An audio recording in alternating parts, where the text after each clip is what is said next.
Guys, look, this might be the most important lesson to pay attention to in Illustrator. So try to get everything. It's pretty simple, but when something's new to you, obviously you don't know what's going on. So go back and do it over again until you get these concepts. So we're talking about selecting and aligning mostly here. In our best practices list, the things that we should do as professionals is know how to save things. And when I open up L2 Start here from the lesson files that I provided for you, I want to change the name right away so I don't overwrite the original in case I ever need the original again, which I probably will. So choose Save As. I'm going to call this L2 Nailets. That's fine. That's enough. And I'll save it to a new folder where I'm going to be keeping my Illustrator stuff. I don't want that new folder there. I'll get rid of that. I want to make a new folder on my desktop. I'm getting too anxious there. Let's see. I'll call this Illustrator.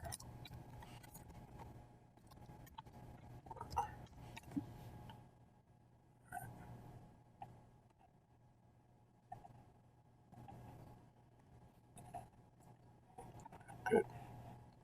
This is where I'll save it. I go to the desktop. I should have a new folder there. It's probably over here. There it is. Right over there. This is something I'm working on for you guys. Okay. So the first two tools in the toolbox are selection tools. Okay. Choosing something to tell Illustrator this is what I want to edit or move or whatever I want to do with it. The black arrow, as I like to call it, is the one to select the entire object. Now, sometimes objects are individual, sometimes they're grouped.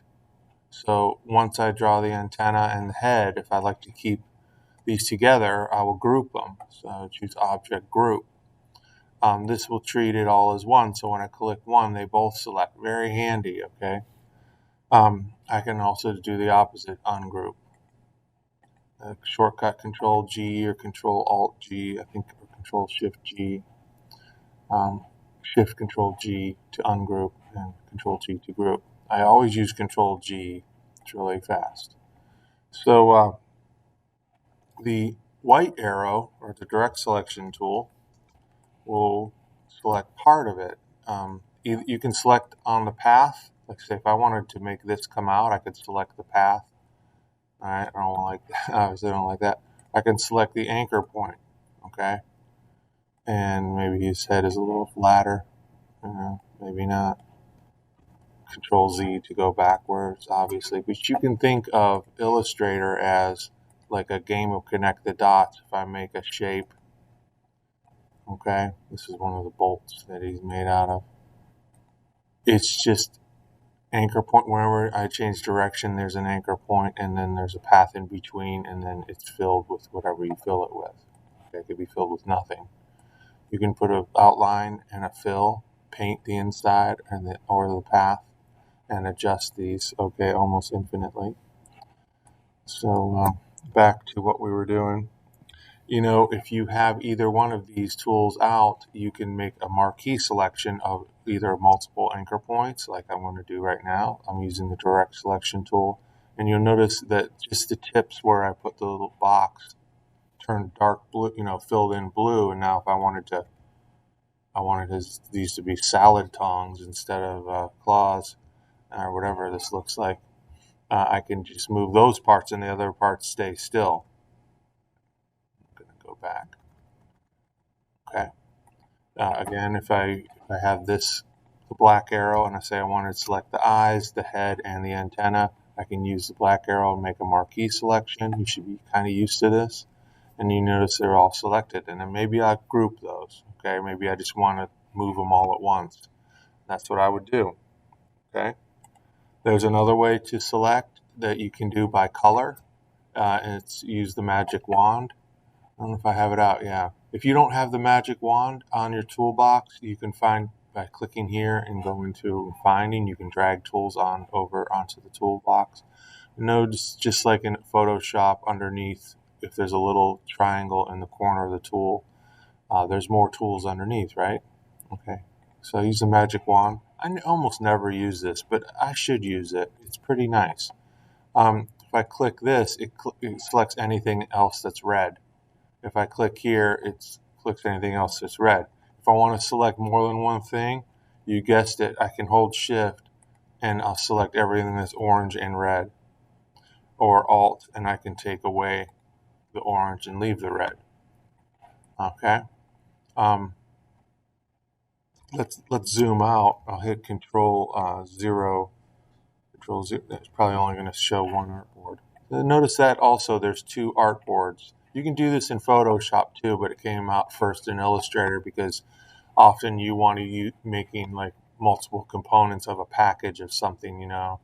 It could be a business card here, an envelope here, letterhead here, and a little greeting card or whatever, and you want to work on them all at once. You can make all these documents all simultaneously and share parts.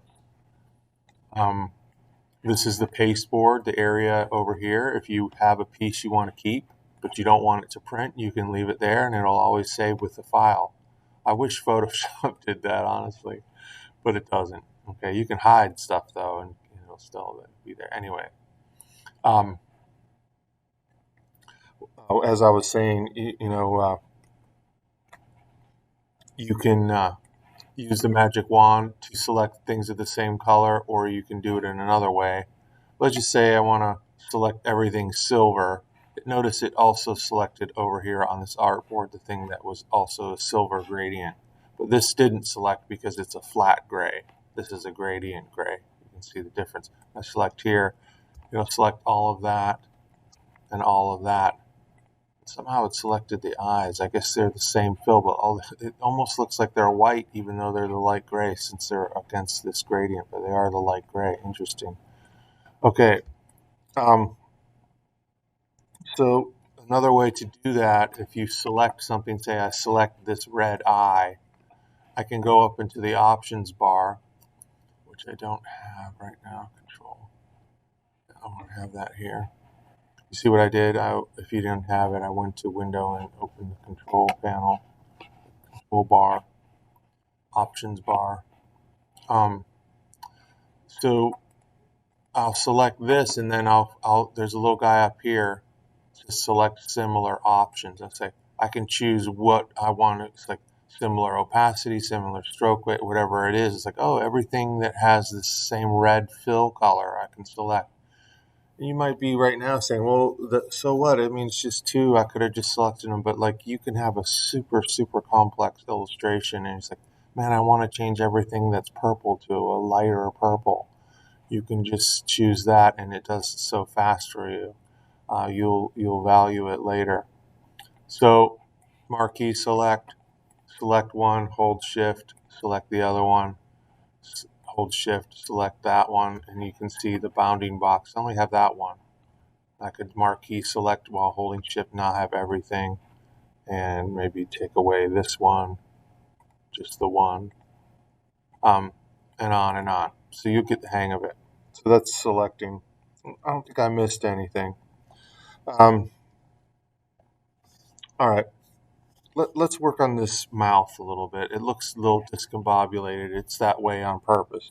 We want to talk about like aligning things automatically. So wouldn't it be nice if we could just make all of these tops aligned right now? Well, of course we can. So we select this. See, I marquee selected all of these. And if I choose horizontally aligned top or vertically aligned top, they all align. Okay, Control Z. Do it again. See, you don't even have to be able to read, but there's a screen tip. If you hover over it, you can just see from the icon what it'll do. If I want him to be frowning instead, I can go, he's frowning. Now he's smiling. But the spacing is off here. Like, if I selected all, I can also distribute objects. So I'll choose horizontally distribute center. That's pretty good. Control Z. I want them tighter together, so I'll just move one of them. I'm holding shift as I move it, because if I do, I can't drag it up or down off of the line very easily. It'll try to snap it into the position it's in now. And if I select them all again, it'll redistribute based on the new configuration, and I like that better. Okay, let's look at aligning individual anchor points so we can do the same.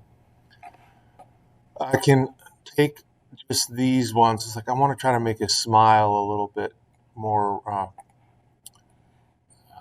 don't know, pronounced. So if I select along just the top, see I'm selecting those ones. They're turning blue while these ones remain white. And if I use the arrow keys, I can nudge those down. Then I could select just these two and nudge those ones down. Okay.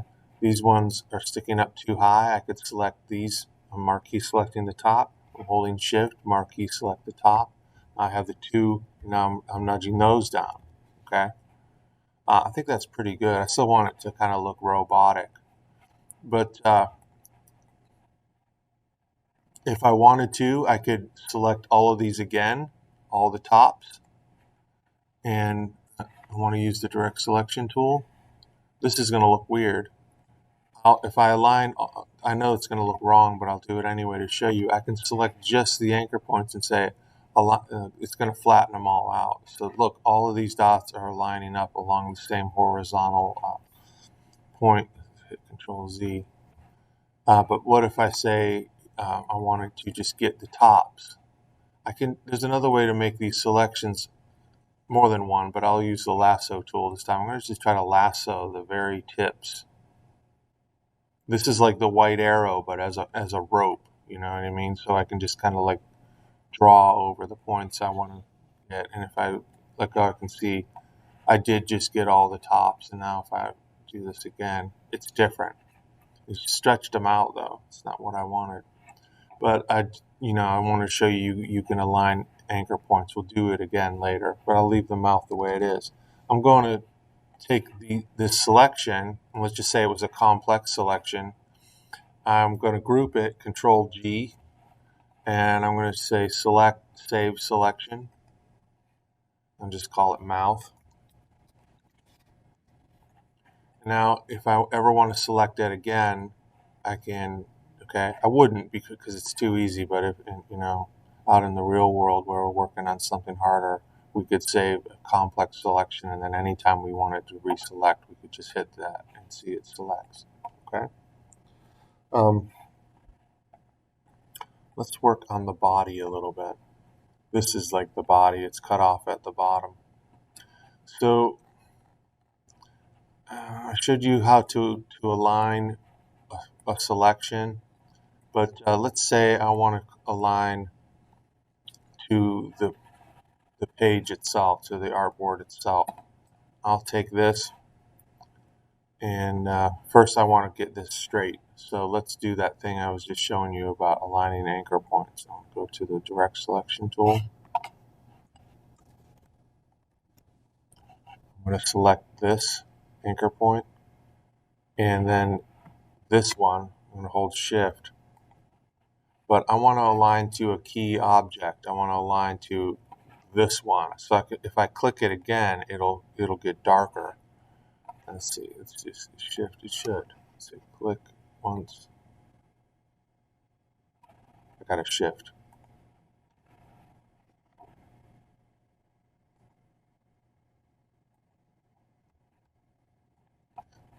When it's direct selection tools, it's like I'm going to choose align to key anchor. It did it automatically for me because I hit it twice.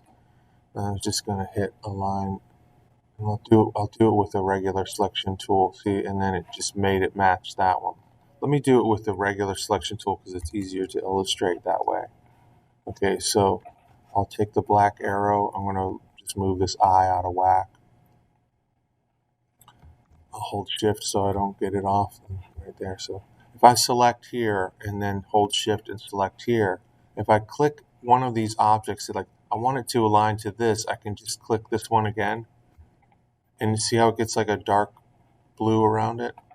And it automatically knows that means you want to align to the key object. So then I'll vertically align the top, and it'll line up to that one. So I can choose an object from my selection to align to. Okay. As long as I have you here, I'll show you the other one, which we're going to do again. But I'll choose to align to the artboard. So like you could have a hard time getting something right in the middle, this on the X and Y axis, and there's a function for it, of course. Like if I want it right in the middle, see, it put them both right in the middle. If I group it first, Control G, it won't treat them independently. It'll treat them as one. So I'll align it to the center that way, and I'll align it to the center that way. Now it's exactly mathematically in the middle, X and Y both dead center of your paper. Okay, so that's useful. And we'll use it again on the body. So I'm going to move this body, which I fixed the bottom of, over to here. Sometimes you can find your own way to do things. It's really not the proper way, but strive to do it right.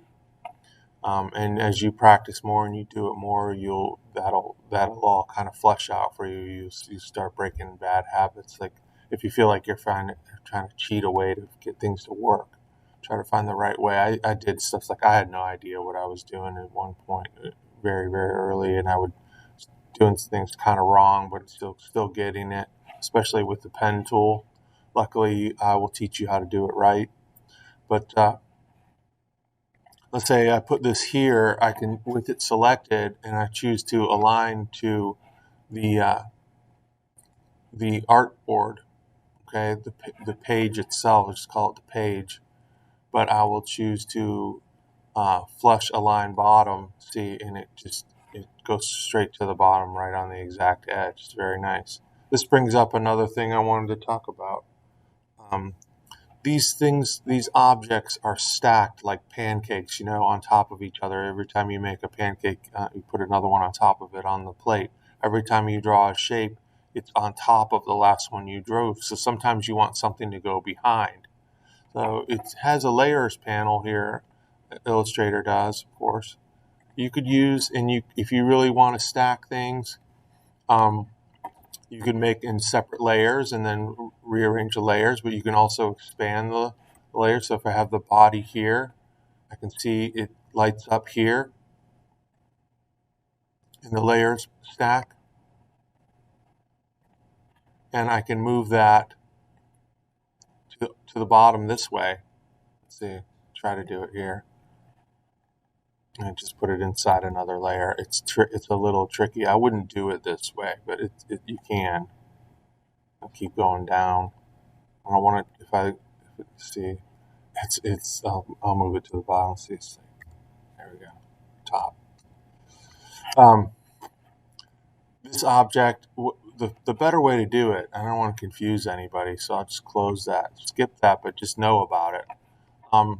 Is just to choose object, arrange, and you can send backwards one level. And you notice the shortcut, and this is very useful. I use it all the time. Control right or left bracket. It just does it in Photoshop too, whether you knew it or not.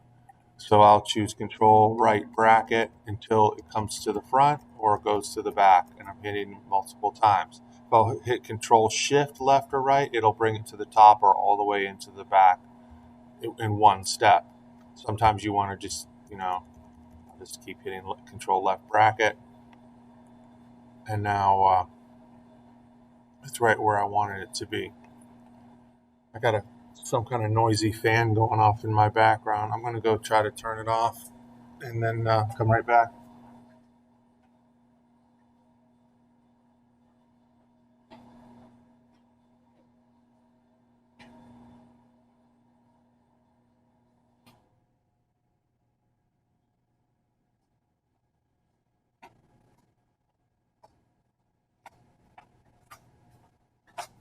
Excuse me for that. That's much better. So I'm going to do this. I'm going to say select mouth. There it is. And then I'm going to bring it over. I'm going to put it off a little bit by accident. I'm going to, on purpose, and click both of these. And then I'm going to click this. See how it turns dark blue. And then I'm going to see, now this won't move, but this will. And I'll center align the mouth. See how that is? Okay. You could do it by hand, and it'll show you a smart guide. See these purple lines that are showing up, and that's telling me it's on the middle of that. That's helpful too. Bring these puppies over. Now they're behind. I can't see them because they were drawn before the other parts. So I'm hitting Control right, bracket, and they pop up one at a time because they're not grouped. I think I'll group those. Control G. Now they will go back together, or will they? Oh, they're going back because these are independent. If I group these, Control G, select this, now they'll pop together. So it's like I have two whites of the eyes and two reds of the eyes. Okay, dude's looking a little crazy. So what else do we have to talk about? We have to talk about isolation mode. If I'm clicking like a madman and I just keep clicking, I'll enter isolation mode and things will get gray. Everything gets grayed out except what I'm clicking more. And it just means you can go in and you're like drilling down. Okay. To get out of that, just hit escape. It happens by accident a lot. Click away from things to deselect. If you really want to make sure everything's deselected, choose select, deselect, and you will make sure you don't have anything active if you didn't want to. I just click away from anything onto like a blank area, even on the pasteboard. But if I click on this hand, these claws, I see that they're grouped. I don't have to ungroup. I can just keep clicking down and drilling down and see now, even within a group, I can move an independent part. And then when I escape, it's moved and I didn't have to take anything apart. And I can drill down as many times as there are objects within the group until I get down to the one I wanted. It's still a little off, so let me do it again. See, regular selection, another click, and then another click, and I'm down to, and I'm using the arrow keys to nudge the little gear or whatever, the sprocket, down to where I want it very in a fine way, just with a couple clicks of the arrow. If you have something like selected and you want to nudge it and you move, see I'm moving it down 1 pixel at a time, or up, down, or up 1 pixel, left or right 1 pixel. Or if you want to move it like a little more coarsely, hold shift and it'll move 10 pixels at a time. So I'll center it right over the tube there. Get it now 1 pixel at a time with the arrow. Try that. Okay. So I want you to know about that. Let's see. One other thing. Yeah, we did really well. This is nice, so we don't have to spend too much time. I think I covered everything I wanted to so far, except showing, hiding, and locking things. So like sometimes you'll be drawing something like I don't want to accidentally select anything here, so I could select the whole thing. I can choose Object Lock Selection, Control 2. It's one of my favorite shortcuts. And now if I'm drawing over it or I'm doing something else to it, say I want to make another piece of the sprocket here, I'm clicking Alt and drawing out from the center. There, that looks better. That's the way I would draw it. This looks good. And I can't select any of this accidentally while I'm trying to draw. It's very pesky if that happens. So it's locked, but I can always unlock it. Just go to the same menu and choose unlock. It has to unlock everything. It can't unlock anything specific, but it works just fine that way. But you can hide and show things too. So there's an element here, and that reminds me of one other thing I wanted to show you. Outline mode. If I go to View, Outline, I can see just the paths naked. There's no paint on the stroke or the fill, and now I can see anything that might be hidden under something else. See Object, Show All. And look, there was a hidden element, and even the path was hidden, but now it's showing. But in this mode, I have to grab it by the edge, even if it was filled in with a color in regular mode. If I select here, there's nothing there to grab, so I'll grab by the edge. This is super useful if you have highly complex overlapping elements and you can just see the bare bones. Go back to regular view. I don't use that too often, but to know about it when you need it is great. Go back to regular view, and you can see I showed the goggles. I'll hide it for you. Hide selection.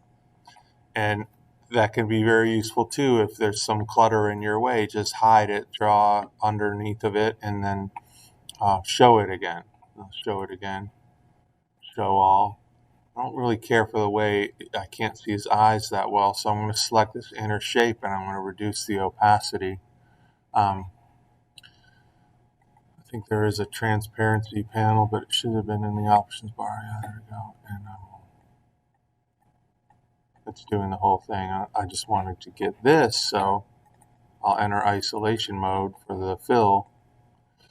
Or maybe I have to go to, I'm going to Artboard. I have to go into the appearance panel, select the fill, and then choose a lower opacity just for the fill, and notice the stroke is remaining solid. That wasn't part of the lesson, just an aside, but see, I feel like it looks better that way. To make this your own, I want you to please, before you save it, I'm going to ask you to turn this in.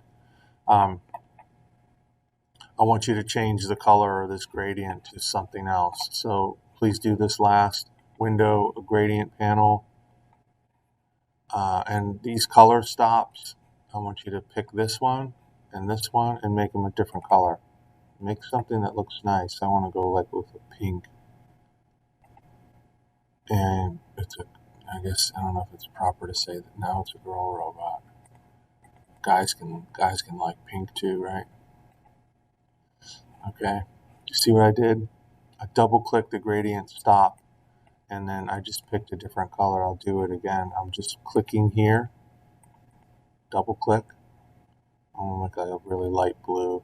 This is a baby boy robot.